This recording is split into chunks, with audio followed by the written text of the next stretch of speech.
مولانا فضل الرحمان زرداری صاحب اور نواز شریف صاحب, انہوں نے 1 گھنٹے کے بعد ہی کہہ دیا تھا کہ حکومت اعتماد کھو بیٹھی ہے, آپ استعفیٰ دیجیے اور گھر جائیے. تو عمران خان بالکل صحیح, انہوں نے اپنے طور پہ ان کے شوز میں اگر جا کے دیکھا جائے, ان کے پاس آپشن نہیں تھی کوئی, ان کو یہی کام کرنا تھا, ورنہ تو ہر روز یہ اتنے دن بھی نہ چلتا جتنے کہ اب چلنے کی امید پیدا کی جا رہی ہے. لیکن جتنے بھی وجاہت دن صاحب چلے گا یہ یہی معاملہ, کام کرنا تھا. میں دو فکرے میں اس میں بول لوں. اب یہ حکومت جتنی دیر بھی چلے گی, اب آپ حکومت کا ایم دیکھیے, حکومت چاہتی ہے کہ کم از کم 6 مہینے کے لیے ان کے خلاف کوئی نو کانفیڈنس کی موو نہ آئے. تو ہم ابھی بات کر رہے تھے کہ کہاں سال آئینی طور پہ یہ پوزیشن درست نہیں ہے, اب وہ نہیں ہے, شرط ہٹ نہیں چکی ہے, ہے, وہ ہٹ چکی ہے آپ کی بالکل وہ شرط ہٹ چکی ہے. لیکن جب گفتگو ہو لیکن رہی ہے اس میں حماد 10 صاحب کچھ سال اور اور کہہ رہے 20 سال اور 10 سال سے اب معاملہ 6 مہینے اور 3 مہینے پر آ گیا ہے. یہ ہے بنیادی تبدیلی جو رونما ہوئی ہے. آپ کچھ کہنا چاہ رہے ہیں, آپ بات کیجئے پھر میں. حماد بھائی, ایک تو میں نون ام راشد کی نظم کی 2 سطریں آپ کی خدمت میں پیش کروں گا. درختوں کی شاخوں کو اتنی خبر ہے کہ ان کی جڑیں کھوکھلی ہو گئی. واہ واہ واہ واہ. اور دوسری بات یہ ہے کہ ایک چیز ہوتی ہے پارٹنرشپ, سول میٹ شپ, اور ایک وہ چیز ہوتی ہے جسے گائنیکولوجی کی زبان میں ٹرائمسٹرز کہتے ہیں, 3 مہینے اور 6 مہینے. تو لیکن میرے بھائی وجاہت جمہوری حکومتیں ٹرائمسٹرز پہ نہیں چلتی. یس, جمہوری حکومتیں ایک تسلسل اور ایک اعتماد اور ایک سٹیبلٹی پہ چلتی ہیں. اس وقت پاکستان کا المیہ ہی یہ ہے کہ دنیا کا کوئی ملک, کوئی سرمایہ کار ہمیں سٹیبل, ریلائبل اور کریڈیبل سمجھنے پہ تیار نہیں. باقی اب لیکن پرائم منسٹر تو کہتے ہیں کہ ایس سی سی پی کے اندر اتنی کمپنیز کھل رہی ہیں کہ جس سے جو ہے نا وہ آپ کو پتہ لگتا ہے کہ کانفیڈنس جو ہے وہ بیرون دنیا کا بڑھ رہا ہے انویسٹمنٹ لیکن کے حوالے سے. آپ نے ہمارے بہت ہی محترم صحافی اور بڑے پختہ کار تیز بین سہیل ولائچ کی کتاب کا ٹائٹل پڑھ لیا ہوگا کہ یہ کمپنی نہیں چل سکتی. تو بھئی وہ کمپنی نہیں چل سکتی تو یہ کمپنیاں کیسے چلیں گی جو کھل رہی ہیں؟ یہ کمپنیاں نہیں کھل رہی.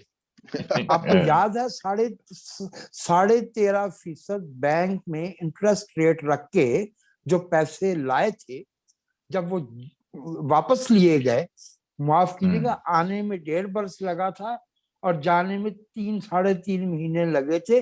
آنے میں قدم اور تھے, جانے میں قدم اور.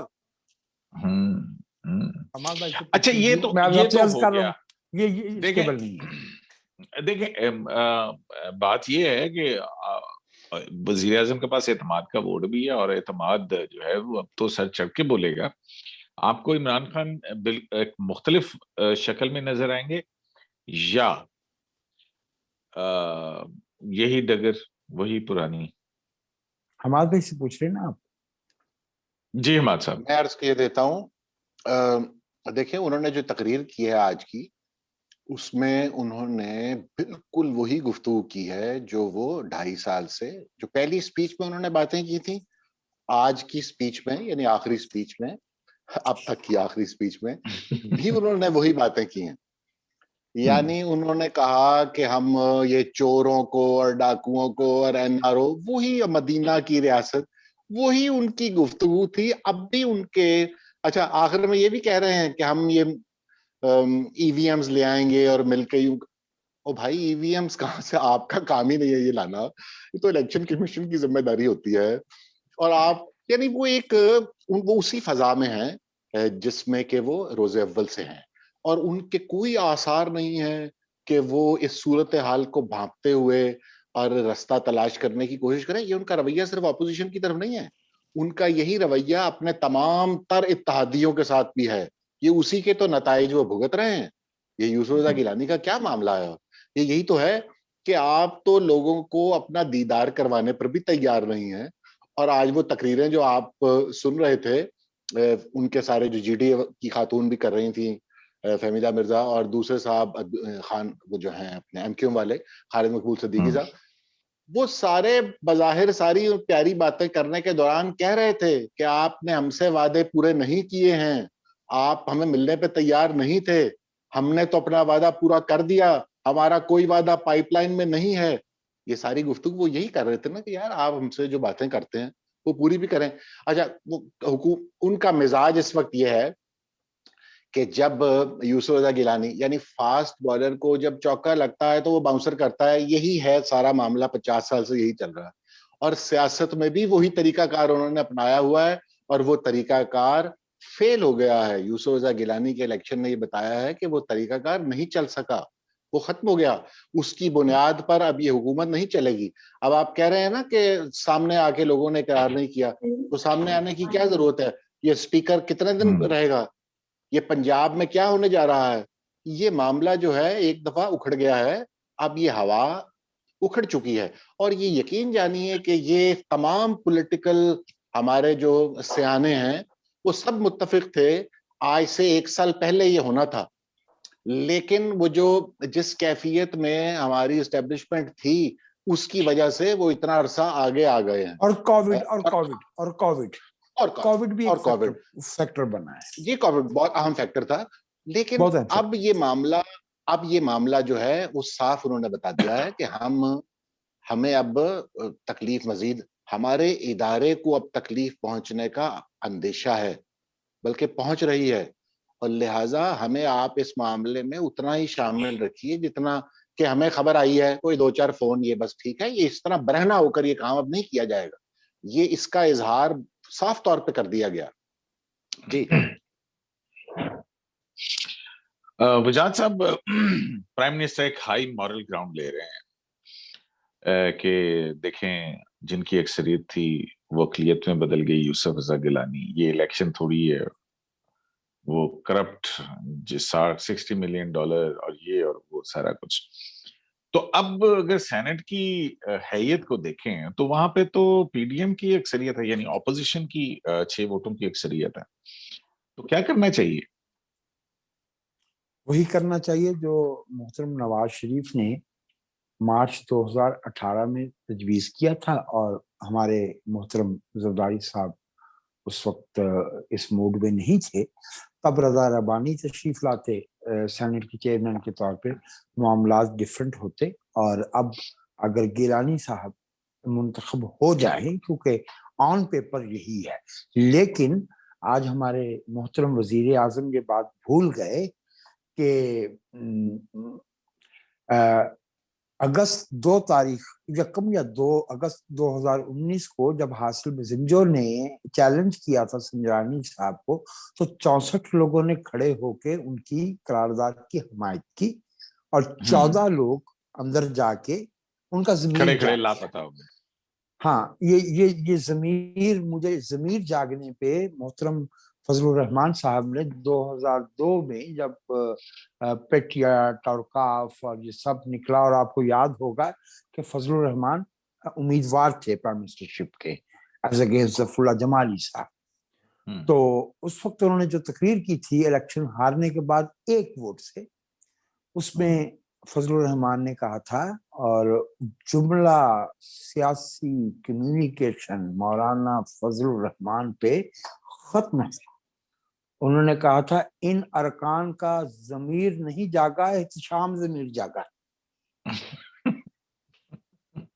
میں نے آپ سے عرض کی, آپ کو یاد, آپ تو وہ احتشام دنیا میں نہیں ہیں, اور وہ خدا انہیں جنت میں جگہ دے اور ان کے درجات بلند کرے. ہماری کسی سے ذاتی دشمنی نہیں ہوتی, لیکن یہ ملک ہے, اس میں 4 وفاقی اکائیاں ہیں, اس میں 23 کروڑ لوگ رہتے ہیں.